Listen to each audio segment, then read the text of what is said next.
দুর্গাপূজার ছুটি একদিন বাড়ানো হবে, ফলে টানা 4 দিন ছুটি কাটাতে পারবে সরকারি চাকুরিজীবীরা।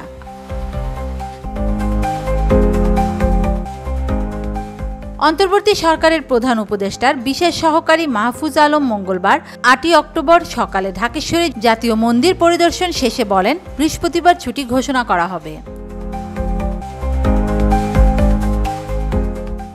জনপ্রশাসন মন্ত্রণালয় জানায়, বৃহস্পতিবার নির্বাহী আদেশে সরকারি ছুটি ঘোষণা করা হয়েছে।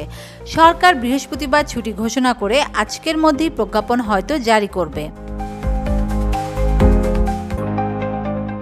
আগামী 13 অক্টোবর রোববার পূজার ছুটি ছিল। বৃহস্পতিবার ছুটি ঘোষণা হলে সাপ্তাহিক ছুটি মেলে টানা 4 দিন ছুটি ভোগ করতে পারবেন সরকারি চাকুরিজীবীরা।